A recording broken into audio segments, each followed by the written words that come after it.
Est-ce que le sport vous semble être toujours un vecteur d'émancipation sociale? Pour les winners, certainement. C'est cette idée de le un athlète des Jeux arabes. Voilà, le winner take all. Il a gagné beaucoup de médailles des Jeux arabes, mais au moins dans le monde arabe, c'est un monsieur qui est devenu connu, certainement. Donc il va y avoir des effets de réputation qui lui sont favorables. Un effet de réputation, ça se vend. Donc il va gagner de l'argent. Ça se médiatise. Donc il va passer à la télé, ou il va avoir des sponsors, il en a déjà peut-être, mais il en aura encore plus.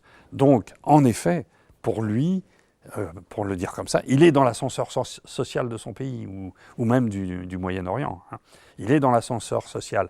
Bon, ceux qui en revanche n'en ont pas autant de médailles, voire n'en ont pas du tout, c'est un peu plus compliqué. Et quel diagnostic porter sur notre civilisation à partir du gigantisme des jeux que nous constatons? Oui. En me référant à Roger Caillois, c'est un théoricien des jeux, qui disait que à partir des jeux d'une société, d'une civilisation, d'une culture, on peut porter presque un diagnostic sur cette culture et cette civilisation. La palestre, par exemple, à Sparte, les jeux des gladiateurs à Rome. Il y a au moins deux dimensions. C'est que, en effet, le sport est devenu multinational, mondial. Enfin, il y a eu des critiques, pas de moi, mais qui ont dit le CIO, c'est horrible, c'est une affreuse multinationale qui gagne de l'argent. Alors je ne sais pas si elle gagne de l'argent, mais elle est certainement une multinationale. Et donc, plus on est multinational, plus on veut impressionner le monde entier, d'où le gigantisme des jeux. Bon, le CIO est en train d'essayer de freiner ça, mais c'est en raison de la malédiction du gagnant dont on parlait tout à l'heure, ça continue à augmenter. Ça, c'est un premier aspect. Mais le deuxième aspect, là je m'aventure sur un terrain... Le gigantisme, on le voit à l'œuvre. Voilà, ça c'est cet aspect-là.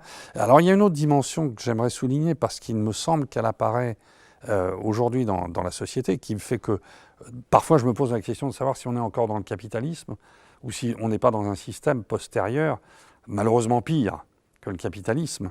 C'est ce fameux système où le gagnant gagne tout. Voilà, ça fonctionne comme ça. J'élimine tous les autres et je les élimine éventuellement par des procédés pas corrects. C'est-à-dire je ne joue pas les règles. Voilà, mon problème, c'est que l'avenir du jeu, c'est que ça peut devenir un jeu qui n'est pas joué selon ses règles, par les gagnants. Voilà. Et les gagnants seront systématiquement ceux qui contournent les règles, ou les transgressent, ou qui imposent leurs règles. Ou qui les imposent. Mais imposer sa règle, c'est en fait imposer au départ une règle informelle, à un milieu qui a des règles formelles, puis éventuellement après réussir à la formaliser.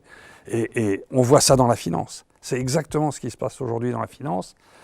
J'ai un peu l'impression, ou j'ai peur en tous les cas, que ce soit ça qui se passe dans le sport. Et puis la dernière dimension du jeu futur, c'est qu'il y a une tendance aussi au jeu de plus en plus virtuel.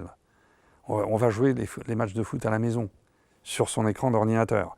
C'est une tendance qui risque aussi de nuire au sport vrai, c'est pratiqué sur un terrain, disons.